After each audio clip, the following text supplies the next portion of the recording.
Olá, boa tarde. Está começando o seu programa, seja muito bem-vindo. É muito bom ter você aqui todas as tardes, a gente conversa, a gente aprende e claro que sempre a sua participação é muito importante, né? Existe o programa que acontece aqui no estúdio, você assiste na tela da sua televisão, mas existe também o programa que acontece na tela do seu computador, do seu celular, do seu tablet e a sua participação é super importante. Hoje a gente vai falar o seguinte: ventiladores esgotados nas lojas, aumento nas vendas do protetor solar, desfile de guarda-chuva nas ruas, mas era para se proteger dos raios solares, ternos renegados, toalhas molhadas e baldes cheios de água decorando os quartos. Essa foi ou não foi a nossa dura realidade nesse início de ano, nesse início de 2014? Afinal, o nosso país não via temperaturas tão elevadas desde sabe quando? 1943. Diante desse calorão, reclamar das altas temperaturas e clamar por chuva virou jargão, inclusive nas redes sociais, além nas ruas, é claro. E o seu programa não poderia deixar esse calor de lado. Hoje vamos receber um meteorologista para conversar sobre essas mudanças climáticas, mudanças na temperatura do planeta e também uma nutricionista para nos ajudar a cuidar bem do nosso corpo neste intenso verão brasileiro.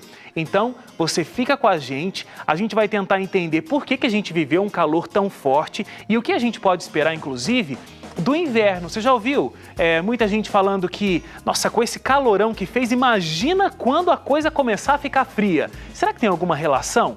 O Olívio Bahia, que é meteorologista, vai estar com a gente aqui no seu programa e vai conversar com a gente sobre esse assunto. E a Nathalie Neubauer, é nutricionista, vai estar com a gente aqui também no último bloco do nosso programa para a gente conversar como é que a gente pode se hidratar, quais são os alimentos que são bons para a gente nesse período. Você pode, inclusive, mandar a sua pergunta para a gente. Você já conhece o canal facebook.com/seuprograma, tem também o nosso Twitter, o @seuprograma. Você conversa com a gente, manda suas dúvidas e também responde a nossa enquete todas as tardes aqui com a gente. Hoje eu estou querendo saber o seguinte: qual a sua dúvida sobre meteorologia, sobre essas altas temperaturas e também a sua dúvida sobre alimentação, a sua dúvida nutricional? A gente vai responder aqui no seu programa de hoje. Mas agora vamos lá para o jornalismo. Todas as tardes a gente tem essa parceria. O jornalismo da Novo Tempo nos mantém muito bem informados. Hoje não é diferente. Bianca Oliveira, boa tarde. Boa tarde, Wagner. Tudo bem? Tudo ótimo e com você? Tudo bem, graças a Deus. Bianca, a gente hoje está falando aqui sobre as mudanças, de temperatura. A gente, durante essa semana passada, a gente vai falar ainda bastante sobre esse assunto. E hoje a gente já começa. A gente já falou, recapitulando aí, sobre o calor, as altas temperaturas aqui no Brasil. A gente já falou da neve nos Estados Unidos, que tem prejudicado voos e tudo mais. Agora a gente vai falar de uma nevasca, mas no Japão, é isso? Exatamente, Wagner. No Japão, as fortes nevascas do final de semana já deixaram pelo menos 19 mortos, infelizmente. Ventos fortes foram registrados em quase todo o país. Vários trechos de estradas permaneceram fechados hoje e muitos voos foram cancelados. Mais de 1.600 pessoas ficaram feridas em acidentes ligados às nevascas. A gente pode acompanhar nas imagens aí. Inclusive, você citou os Estados Unidos, situação igual por lá, né? Mais de 20 pessoas já perderam a vida ali devido às nevascas nos Estados Unidos. Eu sempre digo, neve é muito bonito, mas demais complica a situação. Como sol demais, calor demais, chuva demais, esses fenômenos em exagero complicam o cotidiano dos seres humanos, Wagner. Neve demais não é aquela imagem bonitinha do cartão de Natal, né, Bianca? Não é. Atrapalha bastante. Bastante, um assunto sério. Bom, enquanto lá no Japão está se reclamando da neve, aqui no Brasil, a gente continua com a nossa reclamação da falta de chuva na maioria dos estados. Exatamente. Inclusive veio chuva esse final de semana. Eu levantei os braços para o céu porque realmente a gente estava esperando por chuva. Mas chuva demais acaba atrapalhando. 3 municípios do estado de São Paulo decretaram até situação de emergência devido à quantidade de chuvas, Por causa da estiagem, diferente daqui do final de semana de São Paulo, devido à seca, 4 municípios produtores de maçã, mas isso lá na Serra de Santa Catarina, decretaram situação de emergência. emergência. Urupema, Urubici, Bom Retiro e também Rio Rufino somam 25 mil habitantes nessa região. Segundo informações da Associação dos Produtores de Maçã e Pera, ali do estado de Santa Catarina, as perdas podem chegar a 100 milhões de reais. E nesse gancho de falta de chuvas, no sábado, um apagão deixou grande parte do estado de Alagoas sem energia. Está virando rotina, né? De acordo com a Eletrobras Distribuição Alagoas, um problema em uma subestação teria prejudicado o fornecimento de energia em pelo menos 5 regiões ali do estado de Alagoas. Wagner, conversando com um especialista em distribuição e geração de energia aqui no país, ele disse que o nosso sistema é muito frágil. Por quê? Nós dependemos muito de hidrelétricas, né? A gente depende muito da água para geração e distribuição de energia aqui no nosso país. Segundo, tem um outro fator que ajuda bastante para que isso fragilize o nosso sistema, que é que desde 2011 o nosso sistema das hidrelétricas os nossos reservatórios de água têm trabalhado com um nível baixo, né, de água. Isso está dificultando. Então, a gente precisa usar as termoelétricas, que geram uma energia, produz uma energia muito mais cara, né? Complica, porque é com carvão, com outras matérias-primas, então isso encarece a energia. Uma outra questão é que nesse período de 2011, marcou aí, quando a gente está falando um pouco mais de consumismo, marcou a ascensão da classe C e D, que começou a ter um poder aquisitivo maior e começou a comprar mais produtos de linha branca, que é geladeira, máquina de lavar, está usando mais ferro, no período de calor usa mais ar-condicionado, isso está trazendo uma carga maior para a nossa energia. Tanto é que semana passada, semana retrasada, todo o centro-oeste, sul e sudeste aqui do Brasil, essas regiões tiveram aí um apagão, né? Mais de 8 horas aí sem energia, afetando mais de 6 milhões de pessoas. Ou seja, nosso sistema de energia está sobrecarregado.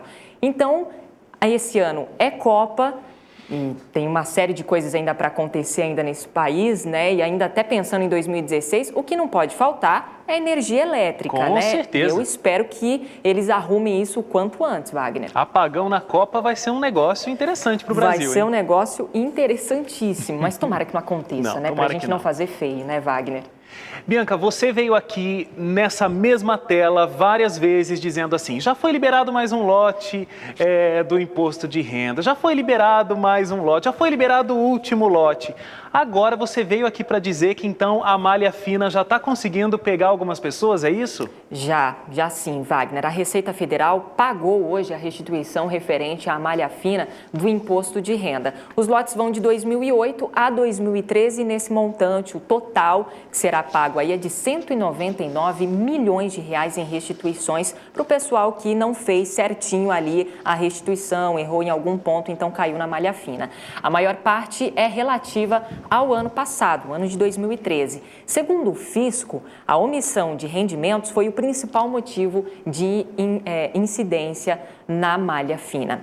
Uma outra informação, Wagner, é que começou hoje no Fórum da Barra Funda, na zona oeste de São Paulo, a terceira etapa do julgamento do massacre do Carandiru, um caso que mexeu bastante com o Brasil. Mais de 15 policiais e ex-policiais também vão ser julgados por envolvimento na ação da PM, que terminou com 111 mortes de detentos em outubro de 1992. E até agora, 48 PMs já foram condenados por participação no massacre, com penas que variam de 156 a 624 anos de prisão.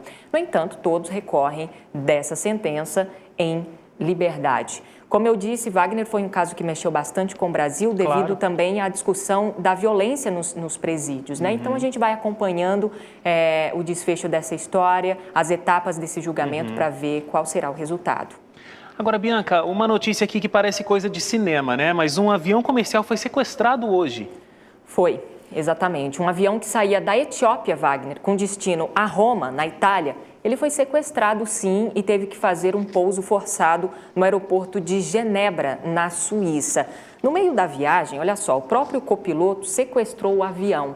Segundo as autoridades locais, ele esperou o piloto ir ao banheiro para tomar o controle da aeronave nesse momento ali, né, de intervalo do piloto, que foi ao banheiro. O homem teria trancado a porta da cabine e emitido código de sequestro para a torre de controle em Genebra. A intenção do copiloto era pedir asilo às autoridades suíças. Segundo testemunhas, logo depois de pousar ali, o homem correu na direção da polícia dizendo que era o sequestrador. Ele foi preso assim que desceu na capital, né? E nem a tripulação, nem os passageiros ficaram feridos, ainda bem. Agora, as informações que a gente tem de bastidores também é que esse homem, ele estava tendo complicações. Na Etiópia, levava uma vida muito ruim, planejou tudo isso para ver se conseguia asilo político ali na Suíça. Mas foi um grande susto, né? Um grande susto, com certeza, para toda essa tripulação.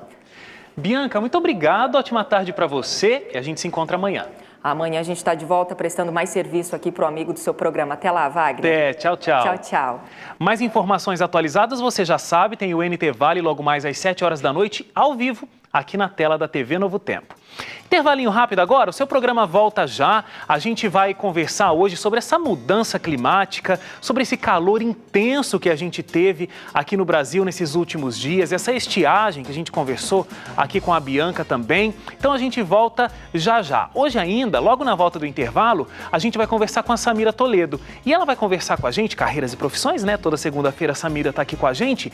Qual o papel do sindicato nas empresas, na vida do profissional? É obrigatório que a gente pague uma taxa para o sindicato, para que ele nos represente na nossa categoria? Isso e muito mais, a gente conversa com a Samira, o intervalo é rápido e a gente volta já, não sai daí.